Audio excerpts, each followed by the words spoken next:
அமைச்சர் ரமேஷ் பாத்திரன் அவர்கள் வந்திருந்தார்கள். அவர்களோடு பல விடயங்கள் அலசி அளவலாவி ஆராயப்பட்டன. பத்திரிகைக்கு சுகாதாரத்துறை சம்பந்தமாக மக்களுக்கு செய்ய வேண்டியவை பற்றி அவருக்கு எடுத்து சொல்லப்பட்டது. பல பல விடயங்கள் கையாளப்பட வேண்டி இருக்கின்றது. நாங்கள் சுகாதாரத்துறையில் இன்னமும் முன்னேற வேண்டிய நிலையைத்தான் இருக்கின்றோம். துரதிருஷ்டவசமாக இந்த கொரோனாவுக்கு பின்னர் பல விடயங்கள் இலங்கை பூராகவும் சாதகம் இல்லாவிட்டாலும் கூடுதலாக தாக்கப்பட்டவர்கள் இந்த வடக்கு கிழக்கை சேர்ந்தவர்கள்.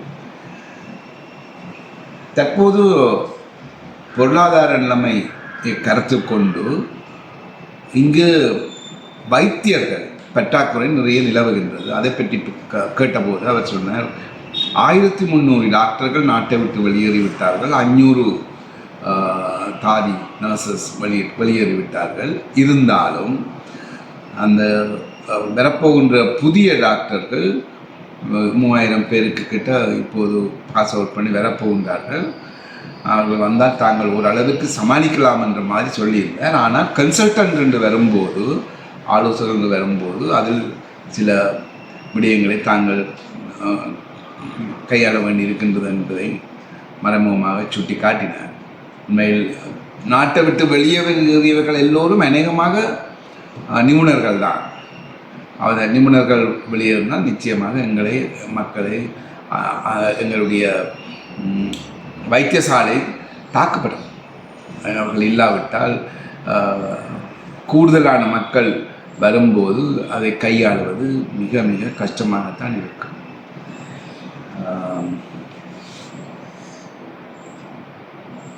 ஆனால் அவர் இன்னொன்று சொன்னால், 15 தாதிமார்கள் திரும்பிவிட்டார்கள்.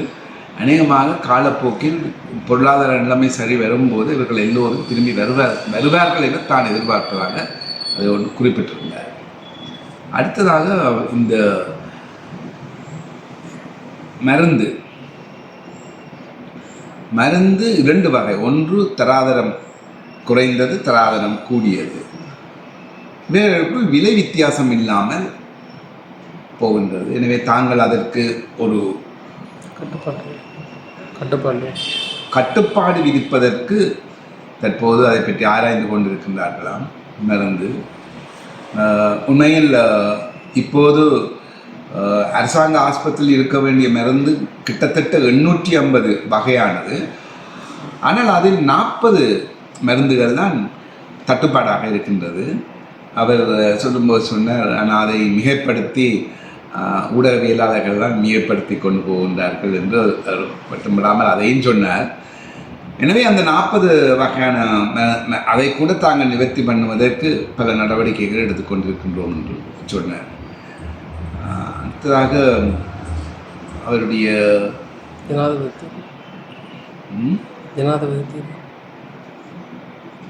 இங்கே ஜனாதிபதி தேர்தல் சம்பந்தமாகவும் அவர் கதைக்க தவறவில்லை.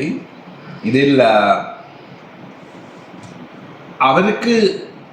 அவர் எதிர்பார்ப்பது, அவர் ரணில் விக்ரமசிங்காவினுடைய ஆதரவாளர், எங்கள் நிலைமை என்ன என்ற மாதிரி கேள்வி கேட்கப்பட்டது. எனவே தெளிவாக சொல்லப்பட்டது. அவர் முக்கியமாக கேட்டது எங்கே தமிழரசு கட்சி நிற்கின்றது என்று. நான் தமிழரசு கட்சி என்றபடியால் அவர்களை கேட்க வாய்ப்பு உண்டது. எங்களுக்கு மத்திய குழுவில் நாங்கள் அதை தீவிரமாக ஆராய்ந்து இப்போது இந்த 3 வேட்பாளர்களுடனும் கதைத்து அவர்களுடைய நிலைப்பாடுகளை அறிந்து அதன் பின்புதான் கட்சி முடிவெடுக்கும். எனவே மேலெழுந்த வாரியாக கட்சி செய்ய மாட்டாது.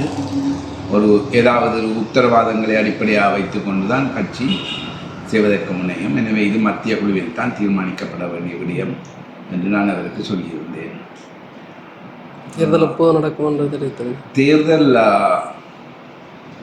அவருடைய கூற்றுப்படி அக்டோபர் முதல் வாரத்தில் நடக்கக்கூடிய சாத்தியக்கூறுகள் இருக்கின்றது.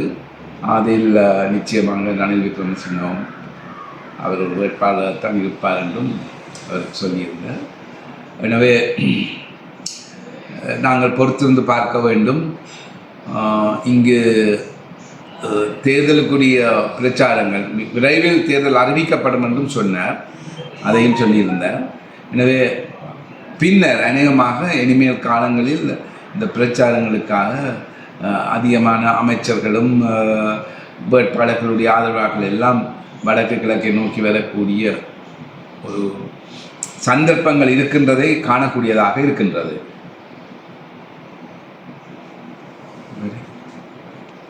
அமைச்சர் அவர்கள் எங்களிடம் கேள்வியை கேட்டார். அதாவது நீங்கள் யாருக்கு நீங்கள் வாக்களிக்க போகின்றீர்கள் என்று. எனவே நாங்கள் முக்கியமாக அவர் கேட்கும்போது அவர் சொன்னது, நீங்கள் இலங்கை தமிழரசு கட்சி என்ன நிலப்பாடு எடுத்திருக்கின்றது என்று.